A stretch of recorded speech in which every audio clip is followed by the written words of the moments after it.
கவனமா இருங்கன்ற மாதிரி சிஎம் ஸ்டாலின் சொல்லியிருக்காரு. அவர் மாண்பு முதலமைச்சர் பயத்துல ஏதோ பேசுறார். இன்னைக்கு பாத்தீங்கன்னா அவர் இன்னைக்கு கூட ஒரு விளம்பரம் போட்டிருக்காரு. முழுமையாக அவங்க ஆட்சியில என்னென்ன செஞ்சிருக்கின்ற மாதிரி ஒரு நடக்காத நிகழ்வுகள்லாம் சொல்லியிருக்காரு. இன்னைக்கு நடைபயணம் வருகின்ற புரட்சி புயல் அண்ணன் வைகோ அவர்களே இந்த ஆட்சியினுடைய அவலங்களை அவரே சொல்லிவிட்டார். கூட்டணியில் இருந்தாலும் தவறுதலாக அவர் என்ன சொல்றாருன்னா, நடைபயணத்தில் நாங்கள் சொன்ன அத்தனையும் உண்மை என்றதை அவரும் வழிமொழிந்திருக்கிறார். போதை கலாச்சாரம் தமிழகத்தை சீரழித்து விட்டது, தமிழகமே அழிந்து விட்டது. பள்ளி கல்லூரி அருகாமையில் மாணவர்களுக்கு விதவிதமான போதைகள் கொடுக்கப்படுகிறது. எதிர்காலமே கேள்விக்குறியாக இருக்கிறது. சட்ட ஒழுங்கு மோசமாக இருக்கு. நான் முதலமைச்சரை நேரில் சந்திக்கும் போது இதை வலியுறுத்துவேன். இந்த போதை கலாச்சாரத்துக்கு முடிவு கட்ட வேண்டும், கடுமையான தண்டனை கொடுக்க வேண்டும். யார் போதை விற்றாலும் பயன்படுத்தினாலும் அவர்களுக்கு கடுமையான தண்டனை கொடுக்க வேண்டும் என்று அவரே குறிப்பிட்டு சொல்லியிருக்கார். 10 ஆண்டுகள் சிறை, 7 ஆண்டுகள் சிறை என்று அண்ணன் வைகோவே சொல்லியிருக்கிறார். என்றால் அந்த கூட்டணியில் தோழமையாக இருக்கிற இன்னைக்கு மாண்புமிகு முதலமைச்சராக இருக்கிற ஸ்டாலினை மீண்டும் முதலமைச்சராக்கணும்னு பயணம்லாம் மேற்கொண்டிருக்கின்ற வைகோவே இன்னைக்கு மனதில் இருக்கிறதை அப்படியே சொல்லிவிட்டார். எங்கள் மாண்புமிகு முதலமைச்சர், எங்களுடைய கழக பொதுச் செயலாளர் முன்னாள் முதலமைச்சர் அண்ணன் எடப்பாடியார் சொன்னதை போல அவரும் சொல்லியிருக்கிறார். ஆக நாட்டில் என்ன நடக்குது, எவ்வளோ மோசமான நிர்வாக சீர்கேடு நடக்குது என்பதற்கு எடுத்துக்காட்டு. வேற என்ன சொல்லுங்க?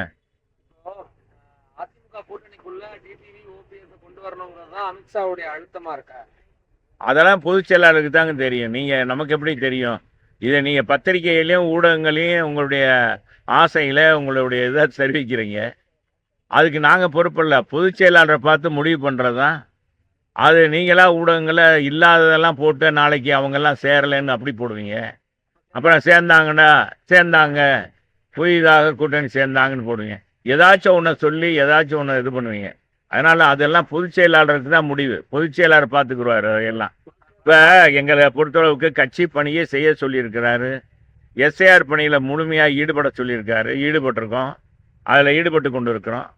கட்சி வளர்ச்சிக்கு அடுத்த 2026 அதிகமான வாக்கு வித்தியாசத்தில் அதிமுக சட்டமன்ற உறுப்பினர்கள் வெற்றி பெற்று வரணும். மக்கள் இன்றைக்கு கொதிப்புல இருக்காங்க, குமுறி கொண்டு இருக்காங்க.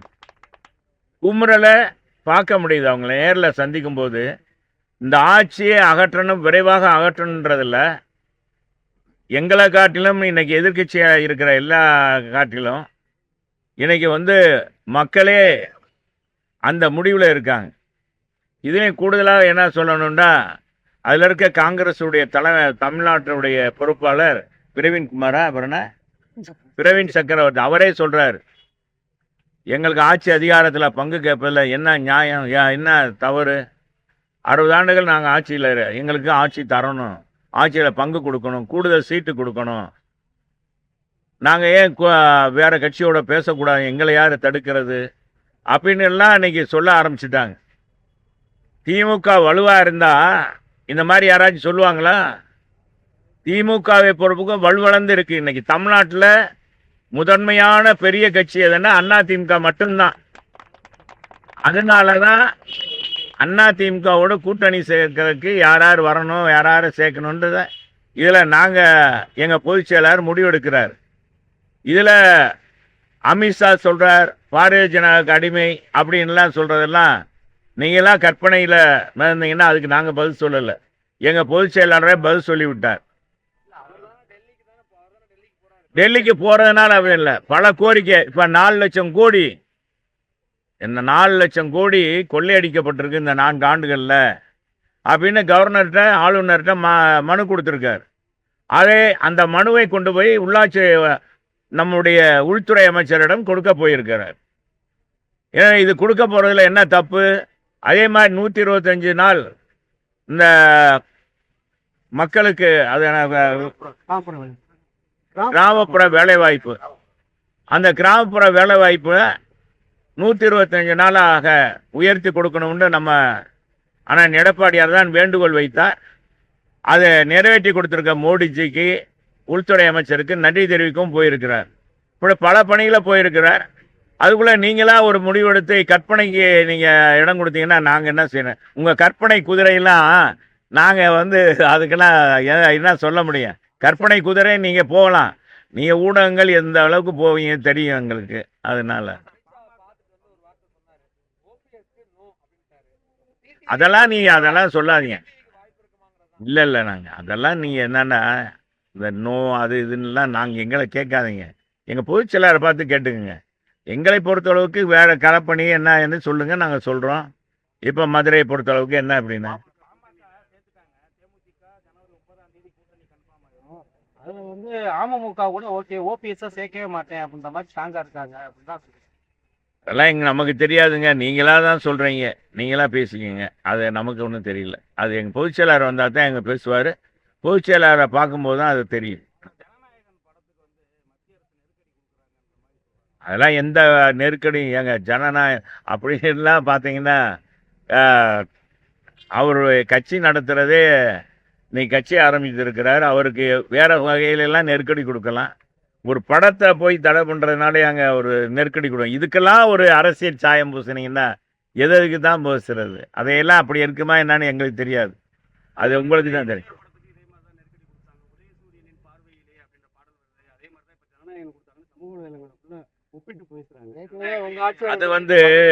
அது தணிக்கைத்துறைங்க, தணிக்கைத்துறை. அப்போ இருந்த சூழ்நிலை வேற. அகில இந்திய அளவில் காங்கிரஸ் இயக்கம் பெரிய இயக்கமாக வளர்ந்துருந்தது.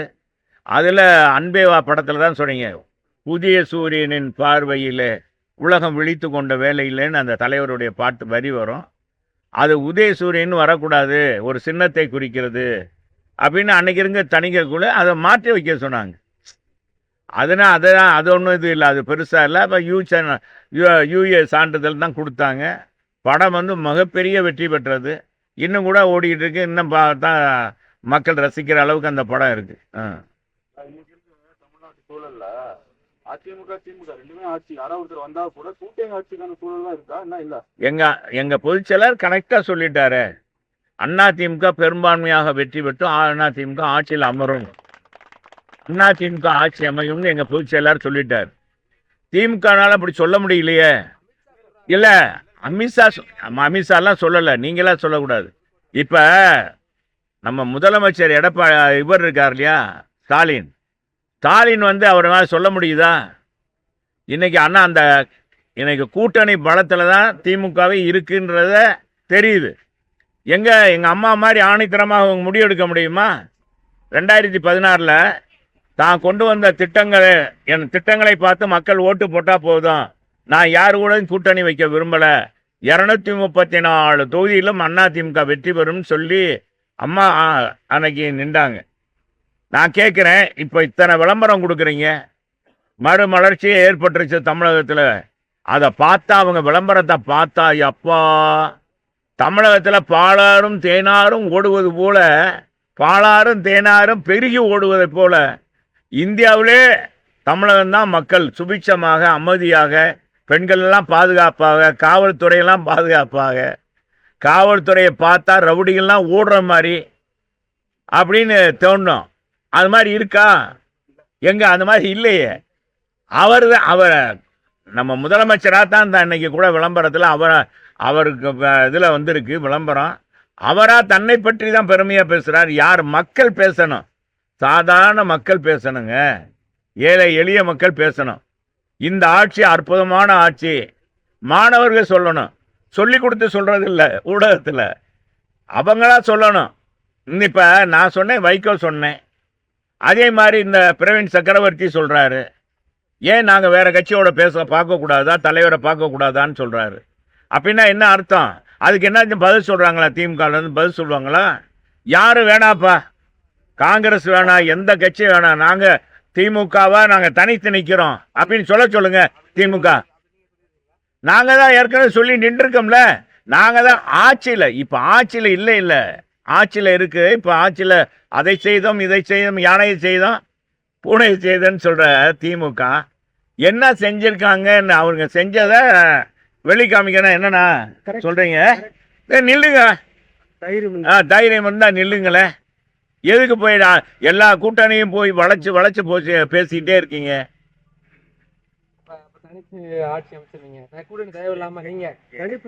எங்க தனி பெரும்பான்மையில எங்க பொதுச் செயலாளர் சொல்ற தனி பெரும்பான்மையில ஜெயிச்சு வெற்றி எங்க நிக்கிற இடத்துல நீங்க வெற்றி பெற போறோம். நீங்க ஏன் தம்பி, நீங்க தான் நீங்களே பாக்குறீங்க, மக்களை நாள்தோறும் சந்திக்கிறீங்க.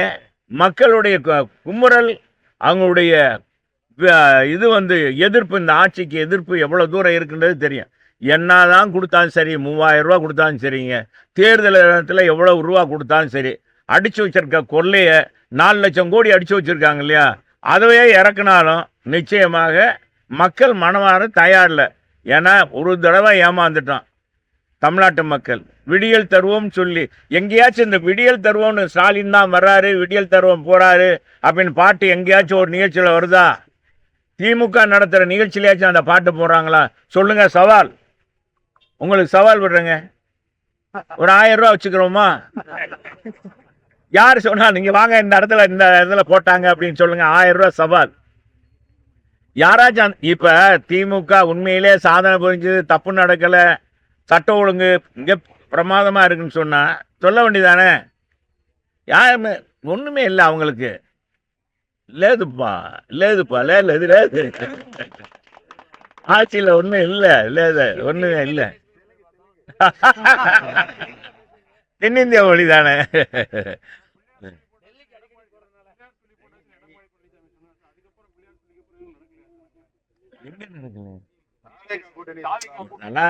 எங்க கூட்டணியை பத்தி பொதுச் செயலாட்ட கேளுங்க. கூட்டணியை பத்தி எல்லாம் எங்களுக்கு தெரியாது தலைவா. என்ன பேசுவாங்க என்ன தெரியாது.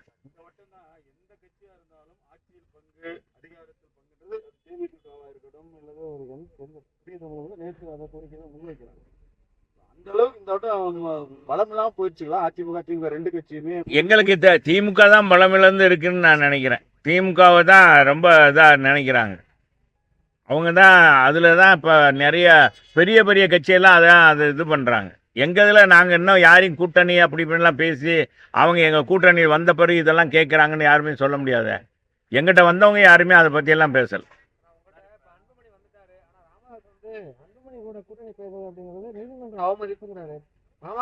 அதெல்லாம் அவங்க உள்கட்சி பிரச்சனைங்க.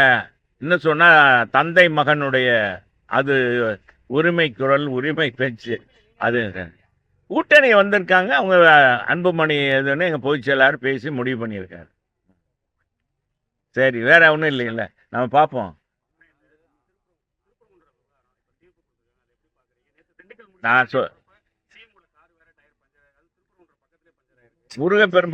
முருகப்பெருமானுக்கு சக்தி அதிகம்னு நினைக்கிறேன். சொல்லுவாங்க முருகப்பெருமானுக்கு சக்தி அதிகம். அந்த முருகனுக்கே ரொம்ப இது பண்ணதுனால, விமர்சனம் பண்ணதுனால, ஒருவேளை முருகப்பெருமான் எதுவும் இது பண்ணிட்டாரா எனக்கு தெரியாதப்பா. ராஜ் இந்த மாதிரிலாம் சொன்னார், நீங்கள் ஓட்டிடுவீங்க.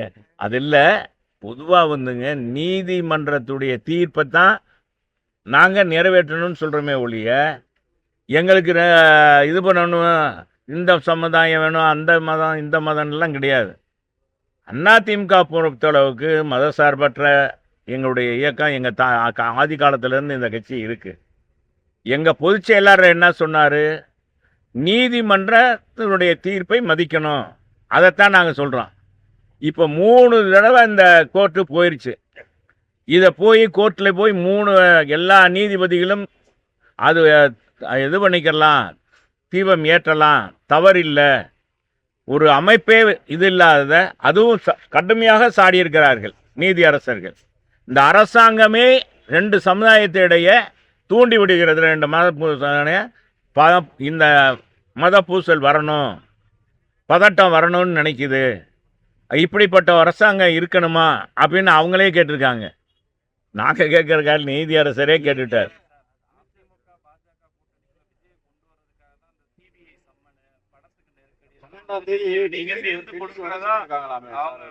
நான் தான் சொல்லேன், உங்க கற்பனை குதிரைக்கெல்லாம் நாங்கள் அந்த குதிரை அடக்கு வைங்கன்னா சொல்ல முடியாது.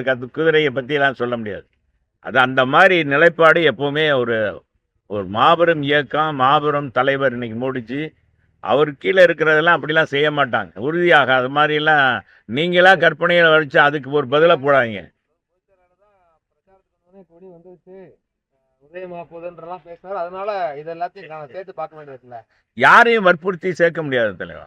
மனமுவந்து வந்தால் தான் தொண்டர்கள் வரணும். தொண்டர்கள் என்னமோ ஒரு இயக்கம்னா நீ என்ன கடை வியாபாரமா, நம்ம இந்த கடை இந்த பிஸ்னஸ் இந்த பண்ணிக்கிறோம் இந்த தொண்டர்கள் விரும்பணும், தலைவர்கள் விரும்பணும், எல்லாரும் இணைந்து வந்தால் தான் கூட்டணி. அப்போ தான் தேர்தலில் சந்திக்க முடியும் ஒருமுனைத்தோடு. நீங்கள் நினைக்கிற மாதிரிலாம் ஒரு கூட்டணியை பற்றி கொச்சைப்படுத்தாதீங்க. அதுக்காக இப்படிலாம் செய்வாங்க அப்படி செய்வாங்கலாம் செய்யலாம். அதெல்லாம் ஊடகங்கள் எதுவும் அது மாதிரிலாம் போகக்கூடாது. சரி வாங்க, ரொம்ப நன்றி. பார்த்து இன்னும் பயப்படல நீங்க.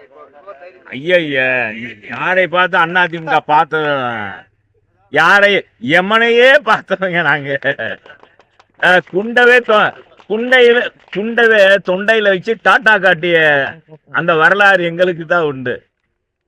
எங்க தலைவனுக்கு உண்டு, எங்க இயக்கத்துக்கு உண்டு. அதனால எந்த காலத்திலையும் யாருக்கும் எப்பவுமே அடிபணிந்து போனது கிடையாது. எப்பவும் இப்ப எப்பவும் தான்